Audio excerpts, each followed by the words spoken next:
سورۃ الحجر کی تلاوت کی ہے اور سورہ نحل کی. یہ دو صورتیں قرآن پاک میں آئی ہیں. دونوں کے معنی اگر میں آپ کو بتاؤں تو سننے والے کو ایسا لگے گا کہ اس کا کیا مطلب ہے. حجر کہتے ہیں پتھر کو. حجر اسود آپ نے سنا ہوگا. حجر جو ہے پتھر کو کہتے ہیں. اصحاب الحجر کا اس میں نام ہے، یعنی پتھر والے لوگ. وہ ایک قوم تھی، ان کا تذکرہ اس میں آیا ہے. اور سورۃ النحل دوسری سورہ ہے جس کا مطلب ہے شہد. شہد کے نام سے پوری قرآن میں سورہ ہے. وہ دونوں کا تذکرہ قرآن پاک میں آیا ہے اور دونوں بہت عجیب و غریب چیزوں کا ذکر ہے. یہ اصحاب الحجر کون تھے؟ پتھر والے لوگ.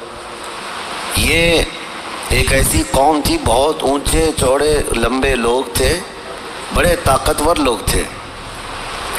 اور ان کا کام یہ تھا کہ پورے پتھر کے پہاڑ کو ہاتھوں سے تراش کر کے اپنا گھر بنا لیتے تھے.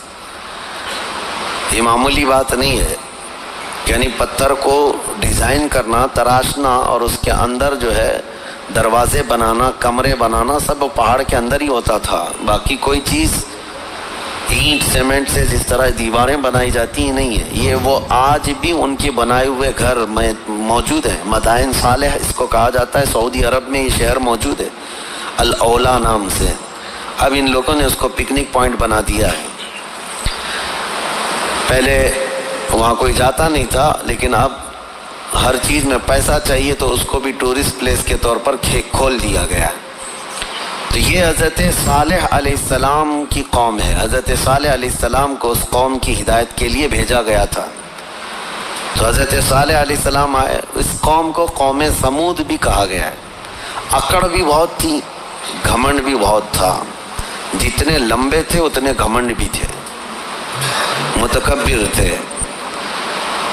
اور وہ اپنے سامنے کسی کو بھی کچھ نہیں سمجھتے. وہ سمجھتے کہ سب سے زیادہ طاقتور ہم ہیں.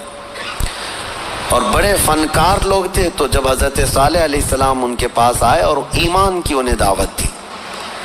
ایک تو وہ طاقتور تھے، پہاڑوں کو تراش کر گھر تو بنا لیتے لیکن ایمان سے محروم تھے. حضرت صالح علیہ السلام نے ایک خدا کی طرف دعوت دی، اللہ کی عبادت کرو اور دوسرے بتوں کی پوجا، یہ فلاں فلاں چیزیں چھوڑ دو. انہوں نے کہا آپ جھوٹ بولتے ہیں، یہ سب چیزیں ہوتی نہیں ہیں. وَلَقَدْ كَذَّبَ أَصْحَابُ الْحِجْرِ الْمُرْسَلِينَ. کذبہ کا مطلب ہوتا ہے جھٹلا دیا. حضرت صالح علیہ السلام کو سیدھے سے انہوں نے نکار دیا. کہا کہ آپ نبی نہیں ہیں، آپ کوئی نبی ہیں، کوئی رسول ہیں؟